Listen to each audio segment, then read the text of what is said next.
여러분 안녕하십니까? 아침의 매일경제 이상훈입니다. 재보선 뒤에 승자도 패자도 단골 발언을 꺼냈습니다. 민심을 잘 받들겠다는 겁니다. 그런데 말이죠. 정말 중요한 건 어떻게 받드냐는 건데 여기에 따라서요. 내년 대선 결과가 판가름 날 겁니다. 자, 그럼 먼저 아침신문 일면 기사부터 전해드리겠습니다. 매일경제 일면 톱 기사입니다. 오세훈 서울시장 첫날 출근 전날입니다. 정부 LH 주도 주택 공급 대못, 그러니까 그대로 간다고 강조했다는 겁니다. 홍남기 부총리 관계장관회의를 원래 예정에 안 돼 있었는데요. 소집을 했습니다. 그리고 얘기를 합니다. 지방자치단체 단독으로 공급 못한다. 정부와 같이 해야 된다. 뭔가 강조를 했습니다. 오세훈 시장 출근도 하기 전에 이런 발언이 알려졌다. 이렇게 담고 있습니다. 다음은 조선일보 보겠습니다. 석 달 만에 700명대 코로나19 확진자 숫자입니다. 오늘 거리두기 강화 발표될 듯하다. 오늘 예정은 돼 있는데요. 과연 올릴 것인지 이게 지금 중요한 관심사입니다. 정세균 총리 풍전등화 위기 상황이다. 이렇게 우려를 나타냈습니다. 이번엔 한국일보 보겠습니다. 어느 편도 아니다. 냉정했던 중도층 언제든 움직인다. 자, 중도층 뭐 다른 표현으로 스윙 보터. 그때 사안별에 따라 상황에 따라서 어디를 지지할지 결정한다는 거죠. 그러니까요. 어느 편도 아니고요. 언제든 움직인다. 이렇게 되는 겁니다. 지난해 총선에서 여당 압승을 안긴 중도층 1년 만에 돌아섰습니다. 재보선 여당의 참패를 안긴 겁니다. 이렇게 분석이 돼 있어요. 실용을 중시하고요. 보수 거부 반응을 보인다. 이건 옛말이다. 상황에 따라서는 다르다. 이렇게 되는 겁니다. 대선 중도 공략을 놓고 치열한 경쟁을 펼칠 듯하다. 이렇게 전망도 싣고 있습니다. 마지막으로 경향신문 보겠습니다. 역시 재보선 관련된 내용을 담고 있습니다. 성찰, 혁신한다. 그런데 외침뿐인 여당 지도부 총사퇴 변이다. 이 기사는 제목 자체가 비판적입니다. 어제 여당의 모습에 대해서요. 아래로 가겠습니다. 구체적인 반성이나 쇄신 메시지가 없다. 재보선 심판한 민심, 안이한 대응 지적. 이렇게 돼 있고요. 비대위원장의 삼선 중진 도종환. 새 대표는 일정을 당겨서 내달 2일 선출. 이 비대위원장 놓고도 어제 좀 얘기가 좀 나왔습니다. 그래서 지금 외침뿐이 아니냐. 이렇게 기사는 다루고 있습니다. 자, 지금까지 일면기사 짚어봤고요. 오늘도 뉴스의 행간을 깊숙하고 풍부하게 읽어주시기 위해 네 분께서 자리하셨습니다. 한 분씩 소개해드리겠습니다. 먼저 화면 가장 맨 왼쪽에 김관호 계명대 교수께서 오늘도 나와 계십니다. 그리고 그 옆에는 이종군 시사평론가 자리하고 계시고요. 세 번째 자리에 최진년 변호사 나오셨습니다. 그리고 마지막으로 주원규 삼육대 겸임교수 자리하고 계십니다. 안녕하세요. 네, 반갑습니다.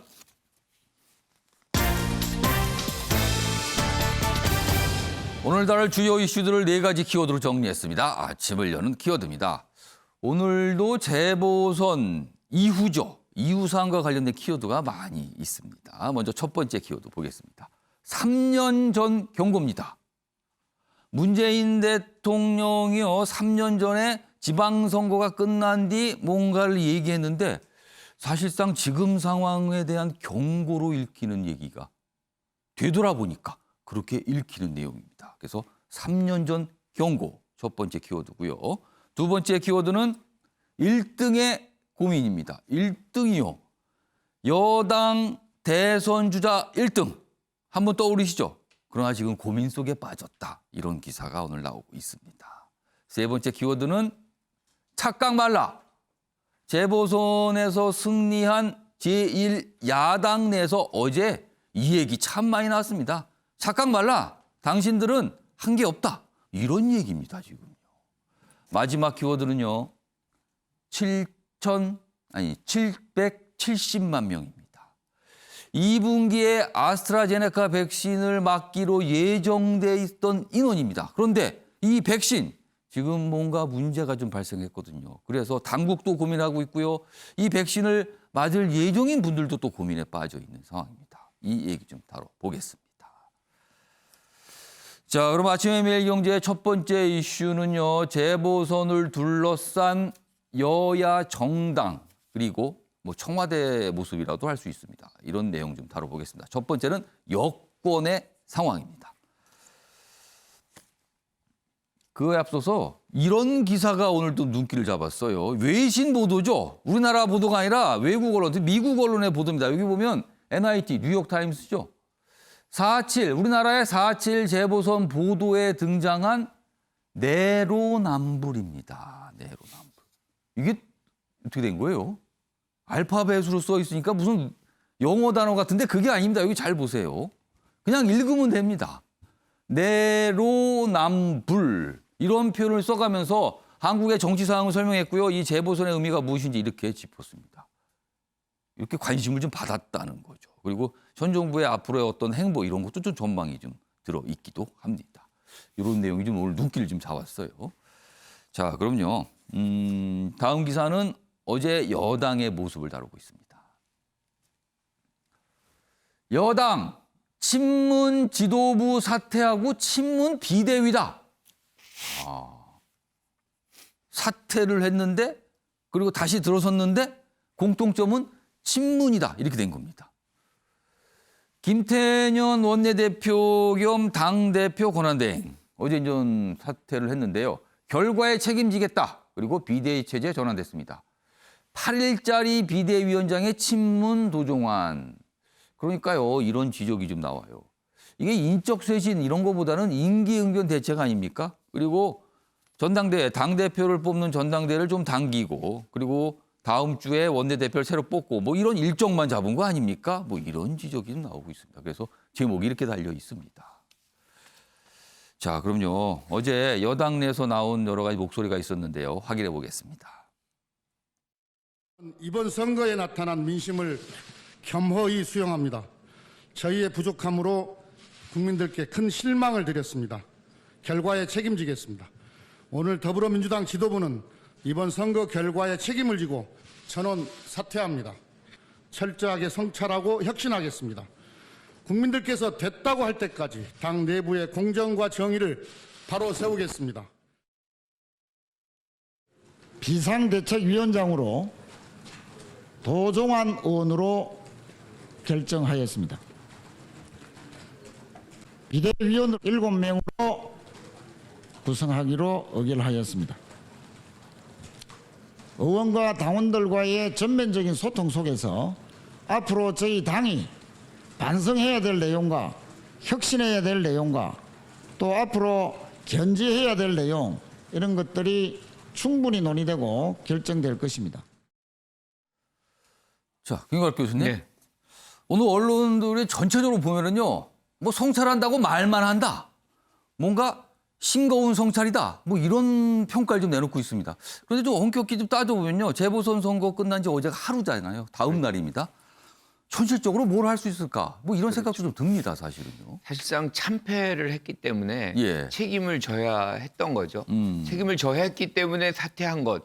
그 이상의 의미가 지금 전달이 되고 있는지 굉장히 의문스러워요. 그러니까 실질적으로 내용이 그 안에 없는 것이고 예. 새로운 어떤 비대위가 들어왔는데 비대위의 어떤 성격도 도대체 뭔지 예. 굉장히 모호하고 이것이 반성과 뭐 어떻게 보면 쇄신의 어떤 흐름 속에서 예. 어떤 역할을 할 수 있는지 예. 지금 선명하게 들어오는 거는 지금 16일 날 원내대표 뽑겠다. 예. 5월 2일 날 전대에서 당대표 뽑겠다. 예. 여기까지뿐이 없는 거거든요. 일정만 좀 선명해졌어요. 그렇죠. 그래서 지금 이 총체적인 어떤 쇄신 작업을 들어가야 되는 이 상황 속에서 그냥 일정만 제시한 것에 불과하다는 그런 비판을 모면하기 굉장히 어려운 것 같아요. 예. 지금은 내용적으로 접근할 수밖에 없다고 생각합니다. 지금 174명이 무엇을 했는지를 반성해야 돼요. 그런데 지금 임기가 3년이나 더 남은 예. 이분들 어떻게 합니까? 사람 바꾸기 어려워요. 예. 그러면 뭘 바꿔야 되냐면 이 상황 속에 내용을 바꿔야 되거든요. 그러면 지금 해야 되는 거는 무엇이 잘못됐는지, 예. 그러면 어떻게 무엇을 바꿔야 되는지 예. 이 부분에 대해서 전부 다 집중을 해서 예. 정신적인 쇄신의 작업에 들어가야 된다. 사람을 바꿀 수 없으니 예. 이제는 마음을 바꿔야 되는 작업을 들어가야 되는 이 순간에 그 내용을 오히려 보여줘야지 예. 그냥 사람 이렇게 바꿔지는 모습만 보여줘서는 기계적인 접근이라는 비판에서 벗어나기 굉장히 어렵고 우리가 이제 반면교사를 좀 삼을 필요가 있어요. 2016년부터 예. 지금 국민의힘당이 계속 연전연패였어요. 그러면 무엇이 문제였느냐? 한 번도 제대로 된 사과가 없었고 제대로 된 반성이 없었고 제대로 된 쇄신이 없었던 거예요. 그러니까 그 부분이 지금 여러 차례 패배로 이어졌다는 것을 민주당이 분명히 학습해야 됩니다. 반면교사가 지금 옆에 있다. 있습니다. 지금까지 분명하게 봐온 있어요. 모습이. 그래서 이번에 제대로 못하면 내년 대선은 굉장히 어렵습니다. 그래서 여기에 완전한 쇄신의 작업이 지금부터 아주 고통스럽게 이루어져야 된다 이렇게 생각합니다. 지금 이 기사는 어떤 쇄신보다는 임기응변 아닙니까? 일단 이렇게 지적을 했는데 지금 언론 보도, 일부 보도에서 좀 비중 있게 다룬 부분 중에 하나가 김구락 교수님. 당내의 강성 지지자들, 그러니까 목소리를 굉장히 강하게 내잖아요. 그리고 어떤 이슈가 있을 때마다 적극적 의사표현을 하거든요. 강성 지지자 또는 친문 지지자 뭐 이렇게 통상 불립니다. 이분들의 목소리가 여전히 강하다. 그래서 어떤 노선을 바꾸거나 방향을 바꾸기가 굉장히 어렵지 않냐 이런 전망도 있습니다. 지금까지 그래왔죠. 하지만 이번 보선의 결과는 그분들의 어떤 목소리가 그렇게 셀 수 없는 상황을 만들어놨다. 이제는 강성 지지자들만으로는 선거가 안 된다는 것을 분명하게 이번에 선거가 보여줬거든요. 그래서 이제 뭐 경선도 남고 지금 뭐 예컨대 원내대표도 남고 예. 전대도 남고 하니까 그 강성 지지자들의 어떤 눈치를 보는 그런 부분들이 계속 있어 왔는데 예. 이렇게 해서는 대선을 이길 수가 없다는 것이 판명이 된 겁니다.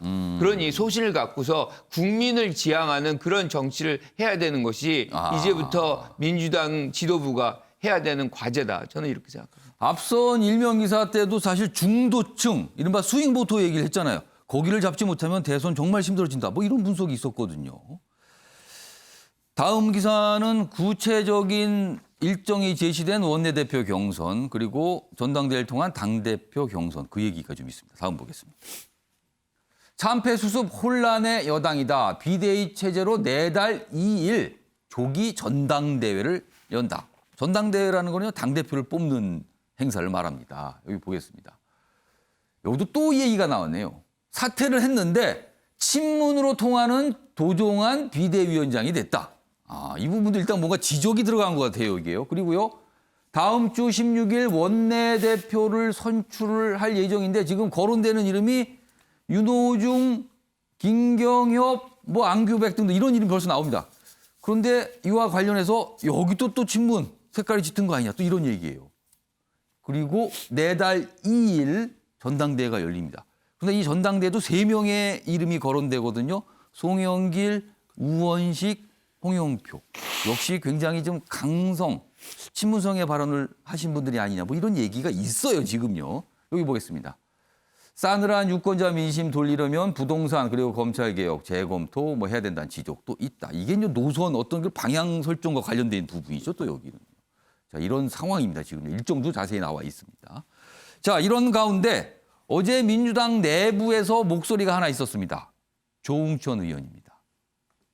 조응천 의원은 사실은 그동안 좀 당내 쓴소리를 종종 해온 의원으로 통했죠. 어제도 쓴소리 내는 거예요. 이런 얘기를 합니다. 그러니까 이 얘기는 앞으로 있을 원내대표 경선, 당대표 경선과 관련돼 있어요. 민주당이 오만 독선이란 평가를 받은 데에 책임 있는 사람은 당내 선거에 나서지 말라. 강하게 얘기해요. 경선 나오지 말라는 겁니다. 이 얘기 좀 해보겠습니다. 이종근 평론가. 네. 자, 지금 원내대표 경선이나 당대표 경선에 벌써 이름들이 거론되고 있어요. 한 3명, 3명 정도씩 나오고 있거든요. 네네. 불출마해야 된다고 지금 얘기하고 있습니다. 이거 어떻게 보셨어요? 일단 정천 의원이 이 표현한 게 이겁니다. 무능, 위선, 오만, 독선. 예. 이것을 혁신해야 되고 그런 평가받는데 책임 있는 사람 나서지 마라. 예. 근데 사실 이렇게 이 기준으로 이야기하면 예. 지금 선거에 이미 나선 분들은 전부 해당돼요. 예를 들자면 원내대표 한번 돌아볼까요? 윤호중 의원 예. 상대 후보를 쓰레기라고 표현했잖아요. 아, 선거 기간 중에. 선거 기간 중에. 그리고 김경엽 의원 국민의힘 후보들은 너무 후지다. 사전투표는 우리가 이겼다. 이런 표현들이 전부 다 사실은 상황을 정확하게 파악하지도 않고 유권자들을 국민들을 호도하는데 일조를 한 사람들 아닙니까? 그리고 너무나 심한 막말로서 사실은 중도층의 마음을 돌리게 한 사람들 아닙니까? 이종근 평론가는 선거 과정에 있었던 이런 일이 이제 그렇게 좀 평가를 하신다는 거네요. 네네. 아니, 영향을 저는 좀 안 좋은 영향을 줬을 거다 이렇게 보시는 겁니까? 그러면? 아니 그 조응천 의원이 표현한 게 저는 여기에 책임 있는 사람이라는 것. 그 의미가 이런 의미라는 전 생각입니다. 지금 나선 분들이 자제해야 되는 게 아니냐라는 예. 의미로 저는 말씀을 드리는데 예. 짧게 제가 생각을 하면 저도 교수님 생각과 똑같지만 문제는 이겁니다. 쇄신을 한다? 근데 사람을 어떻게 바꾸죠? 어떤 세력이 있나요? 지금 이 민주당은 사실상 그 전에 김대중 대통령이나 김영삼 대통령도 비주류였어요. 40대 기수론을 해서 주류를 꺾고 자신들이 주류가 됐거든요. 예. 근데 지금 이 민주당은 비주류가 없어졌어요. 아니 그럼 바꾸면은 어떤 진짜 목소리가 있습니까? 새로운 목소리들. 그리고 지금의 주류를 견제하면서 혁신을 하겠다라고 지금까지 3년 동안 말을 하고 그 말을 예. 제대로 이렇게 보장해주는 그런 분위기였습니까? 예. 없어요. 지금 다 일사불란하게 친문의 지지를 받아야만 자신의 의원 생활을 할 수 있다. 이런 분위기거든요. 그러니까 당내 어떤 대안이 될 만한 세력이 존재하지 않는다는 그 겁니까? 세력을 키워줬어야 돼요. 근데 이 당은 일사불란하기만 했어요. 그리고 권리당원들의 눈치만 보는. 예. 그리고 한 가지만 더. 또 외곽에서 김어준 씨의 다스베이다, 뭐 유시민 씨의 알릴레오 예. 이런데 서로 출연해서 서로 눈도장 찍고 친문들한테 이 경쟁을 했던 당 아닙니까? 그러니까 지금 뭐 제가 좀 너무 비관적이지만 예. 지금부터 뭘 해야 되냐면 비주류 목소리를 키워라. 예. 반대하는 사람들에 대해서 친문들이 공격할 때 그것을 따끔하게 당이 제재해라. 이런 어떤 당내 민주주의를 예. 실현하지 않고서는 이렇게 일사불란한데 지금 또다시 목소리를 낼 수 있는 사람이 있을까요? 김광학 교수님, 지금 조응천 의원은 전 뭔가 좀 책임이 있는 분들은 당내 선거에 나서지 말라, 불출마라고 요구를 한 거예요. 근데 이 요구가 어떤 파장을 좀 일으킬까요? 아니면 이렇게 요구는 요구대로 그냥 목소리가 내는 걸로 끝나버릴까요? 저는 이 부분에 대해서는 예. 지금 말씀하신 대로 사실은 이견 또는 다른 의견 뭐 이런 것들이 많이 넘쳐나지 못했던 것이 현실이라고 생각합니다. 예. 그래서 이런 부분들 그러니까 지도부의 얘기들과 다른 얘기들이 넘쳐나서 사실상 많은 얘기들이 교환이 되고 이게 사실은 민주당의 역사였거든요. 훨씬 더 이렇게 난상 토론하고 그런 부분에서 그렇죠. 자기들의 어떤 의견들이 만들어지고 이게 새로운 어떤 세력이 형성이 되고 그게 재생산성을 가지면서 여기까지 왔는데 예. 지금 이 부분에서는 말씀하신 대로 한 목소리라는 뭐 원팀 예. 이게 좋을 때는 또 좋습니다. 하지만 이렇게 뭔가를 문제점이 내재돼 있고 이걸 쇄신할 때는 새로운 예. 어떤 동력이 필요한데 그 부분에서는 사실상 발생하기가 쉽지 않거든요. 저는 그렇다고 해서 비관적이지는 않습니다. 이분들이 새로운 어떤 접근을 하고 외부에서의 어떤 뭐 의견이라든가 뭐 이런 것들을 받아들이고 한다면 충분히 그런 기회는 있다고 생각을 해요. 예. 지금까지 너무 잘 왔기 때문에 안주했던 것이 문제였던 거지 여기서 위기의식을 갖고서 다시 각성하고 성찰한다면 전 충분히 기회는 있다고 봅니다. 깨닫고 변화하면 가능성은 그렇습니다. 있다. 이렇게 좀 전망하시는 거네요. 어떤 민주당의 모습 그리고 민주당 내부에서 나온 목소리까지 좀 드러내 드렸습니다. 다음은 저 청와대에서 나오는 이야기인데요. 어제 청와대 대변인이 문재인 대통령, 그러니까 재보궐선거 결과와 관련된 문재인 대통령의 입장문을 좀 발표했거든요. 입장문은 한 3문장 정도로 구성된 입장문이었습니다. 그 내용부터 영상으로 확인해 보겠습니다. 국민의 질책을 엄중히 받아들입니다. 더욱 낮은 자세로 보다 무거운 책임감으로 국정에 임하겠습니다. 코로나 극복, 경제 회복과 민생 안정, 부동산 부패 청산 등 국민의 절실한 요구를 실현하는 데 매진하겠습니다. 어떻게 보면은 국민들 향한 뭐 사과의 의미, 유감의 의미 뭐 이런 것도 좀 담겨 있는 것 같아요. 열심히 하겠습니다. 그리고 질책 엄중하게 받아들이겠습니다. 이런 내용의 어제 발표가 좀 있었습니다. 자, 그런데요. 다음 기사 좀 보겠습니다. 3년 전입니다. 그때는 문재인 대통령이 청와대 회의에서 직접 얘기를 한 내용이 있는데 그 내용 좀 보겠습니다. 냉엄한 심판으로 돌아올 수 있다. 부메랑이 된 3년 전 문재인 대통령의 경고였다.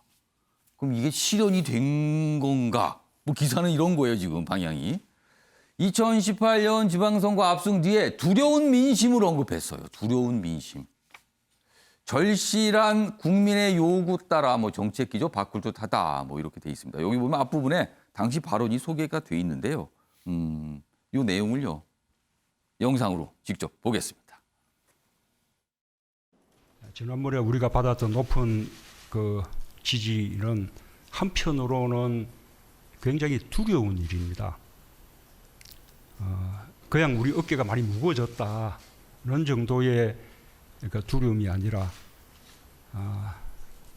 정말 좀 등골이 서늘해지는, 저는 등에서 식은땀이 좀 나는 저는 그런 정도의 두려움이라고 생각합니다. 지지가 높았다는 것은 그만큼 기대가 크다는 뜻입니다. 그 지지에 대해서 답하지 못하면, 그리고 높은 기대를 충족하지 못하면 기대는 금세 실망으로 바뀔 수 있습니다. 그리고 기대가 높았던 만큼 실망의 골도 깊어질 수 있습니다.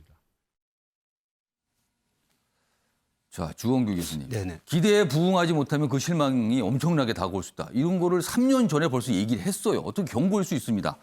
자, 그렇다면은 그것이 자칫 잘못하면 일어날 수 있다라는 걸 전망한 거 아닙니까? 그런데 왜 막지를 못했을까요? 일단 대비를 제대로 못했고요. 그리고 절실한 국민 요구라는 부분을 어떻게 분석하셨는지 조금 의문부호가 붙습니다. 이 심판이다, 절실하다 이런 표현들 안에서 정치인분들은 조금 명분을 좀 앞세운 것 같아요.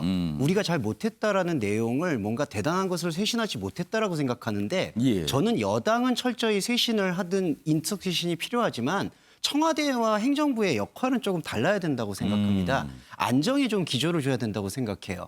일단 청와대가 이 두렵고 냉엄하던 민심 속에서 지금 이 현대 정치의 트렌드가 어떻게 바뀌었냐면은 유권자들은 내 이익에 투표하는 경향입니다. 그러니까 그게 부정적인 표현이 아니라 현대 상황과 민생이 안정되지 않으면 거기에 대해서 불안을 느끼고 거기에 대한 접근과 어느 정도의 출구 전략을 제시해 주는 게 청와대와 행정부의 역할이 돼야 된다. 예. 그런 부분에서 지금 청와대가 여러 가지 인적 쇄신이나 어떤 그 기조 변화를 말씀하고 있는데 예. 분명히 지표조사에서도 부동산 정책에 대해서는 변화가 필요하다라고 얘기는 하지만 예. 안정 가운데에서의 변화를 요구하는 목소리가 높습니다. 그래서 이번에 인적 쇄신에서는 그 유능함도 좋겠지만 어느 정도 국민의 어떤 기대치를 안정적으로 이끌어줄 수 있는, 그래서 차기 정권을 만약에 계속해서 집권 연장을 기대한다면 예. 그런 안정감 있는 인사를 조금 선택하는 방향을 요구해야 된다라고 보고요. 예. 근데 보다 근본적으로는 예. 문재인 대통령이 이번 지방선거에 어떤 면에서의 책임감은 검찰 개혁에 대한 방관이 있었지 않았는가. 그러니까 작년에 우리가 추경 갈등이라고 일컬어지는 부분에서 예. 문재인 대통령이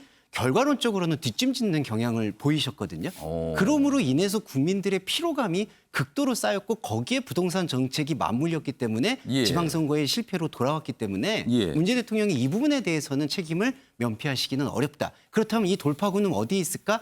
요번에 검찰총장을 선임하는 데 있어서는 다시 한번 갈등을 재현할 법한 검찰총장 선임을 강행하지 않는 제스처가 저는 필요하다고 봅니다. 정부 구성원의 인선, 이걸 통해서 뭔가를 좀 달라졌다는 걸 보여줘야 된다. 이런 말씀이시네요, 지금요. 자, 지금 뭐 이제 청와대, 그리고 문재인 대통령과 관련된 얘기 해보는데요. 다음은 여당 내에서 또 그동안 쓴소리를 하신 분이 있어요. 지금은 이제 전 의원이 됐죠. 김혜영 전 의원인데요. 어제 참패의 원인에 대해서 조목조목 얘기를 좀 했습니다. 본인이 이제 입장 글을 올린 거예요. 여기 보시면 이렇습니다. 민주당 혁신위에 조국 그리고 추미애 부동산 등을 짚어야 한다. 이 문제 지금 짚고 넘어가야 된다. 뭘 잘못했는지 그리고 왜 이렇게 된 건지를 짚어야 된다는 거예요. 조국 한 사람 수호하기 위해 이렇게 국민 갈등을 조장해도 되나? 회의하지 않을 수 없다. 뭐 이런 내용들이 쭉 적혀서 굉장히 장문의 글을 썼어요. 그러면서 이 세 가지 사안을 이유로 좀 들고 있습니다. 이런 글도 왔어요. 이 김혜영 전 의원도 아까 봤던 조응천 의원과 함께 당내에서 그동안 쓴소리를 많이 하신 분이었죠. 지금은 이제 전직 의원 신분이 됐습니다. 최인영 변호사. 네. 세 가지 짚었어요. 지금 이유를. 세 가지 중에서 어떤 게 가장 큰 영향을 줬다. 어떤 바탕에 깔리는데 가장 큰 역할을 한 건 어떤 거라고 보세요? 저는 기본적으로 초심을 잃었다 이렇게 얘기할 수 있을 것 같습니다. 사실 민심을 2017년 이 어떻게 보면 촛불 어떤 전국을 넘어서 대선 때 그 어쨌든 그 집권을 했습니다. 그때는 41% 정도로 제가 기억을 하고 있는데요. 예. 그러고 나서 2018년에 아까 지금 문 대통령께서 얘기하신 것처럼 지방선거에서 대구, 경북 그리고 제주도를 제외한 전국의 어떤 그 시도지사 그리고 또 이 전부 사실은 민주당이 석권을 했지 않습니까? 그때 기분은 좋지만 야 이게 민심이 무섭구나 하는 것을 아마 문 대통령께서는 굉장히 어떻게 보면은 자성하는 그 어떤 초심으로 돌아가자는 그런 말씀을 하신 것 같은데 예. 그런데 그것이 2019년 예. 지방 이 전국단이 이제 총선에서 예. 180석이라는 예. 정말 대한민국 그 이 설립된 이후에 2019년이 아니고 2020년 아닙니까? 예. 그런 일이 벌어졌죠. 예, 예. 그러니까 이때부터는 어떻게 보면은 과속이 된 것이죠. 결국 보면은 나름대로 전국 선거에 5연승을 하는 가운데서 예. 초심을 잃고 결국 그러다 보니까 이른바 그 의회 독주, 입법 폭주 이런 부분이 일단 일어났던 것이죠. 그러다 보니까 본인들은 개혁을 한다라고 하지만 거기에서 국민들이 보기에는 과연 그와 같은 개혁이 과연 정당한 방향인지에 대해서도 많이 의문을 제기했고 그 가운데 아까 얘기했던 도덕성 문제 지금 이번에 있어서 능력과 관련해 가지고는 이 부동산 과 관련해 가지고 이제 25번이나 했지만 결국은 그 부동산 값 잡지 못했고 그리고 예. 북한과 관련해서도 정책이 뭐 어떻게 보면 아까 그 뉴욕 타임즈에서는 북한 정책이 너덜너덜해졌다 이렇게 얘기를 하고 있습니다. 결국 그러다 보니까 결국 어떤 그 개혁에 따르는 결과도 내지 못했고 나아가서 부동산 정책과 관련해서 국민들은 집 사지 말라고 하면서 본인들은 알고 봤더니 다 챙긴 이런 어떻게 보면 위선 이런 부분에서 초심을 벗어난 결과 지금 이와 같은 데 있는데 결국 아까 얘기했듯이 2018년에 있어서 이 대통령 이 회의에서 말씀하신 문 대통령의 말씀에 답이 있다는 것은 결국 그와 같은 초심으로 돌아가는 그런 내부의 어떤 김혜영 의원도 지적이 아닌가 생각을 합니다. 답은 초심에 있다. 과거에도 이미 그런 거를 걱정하고 있었다. 뭐 이런 거예요. 지금 상황을 보니까요. 아무튼 이런 기사가 오늘 또 소개가 돼 있습니다.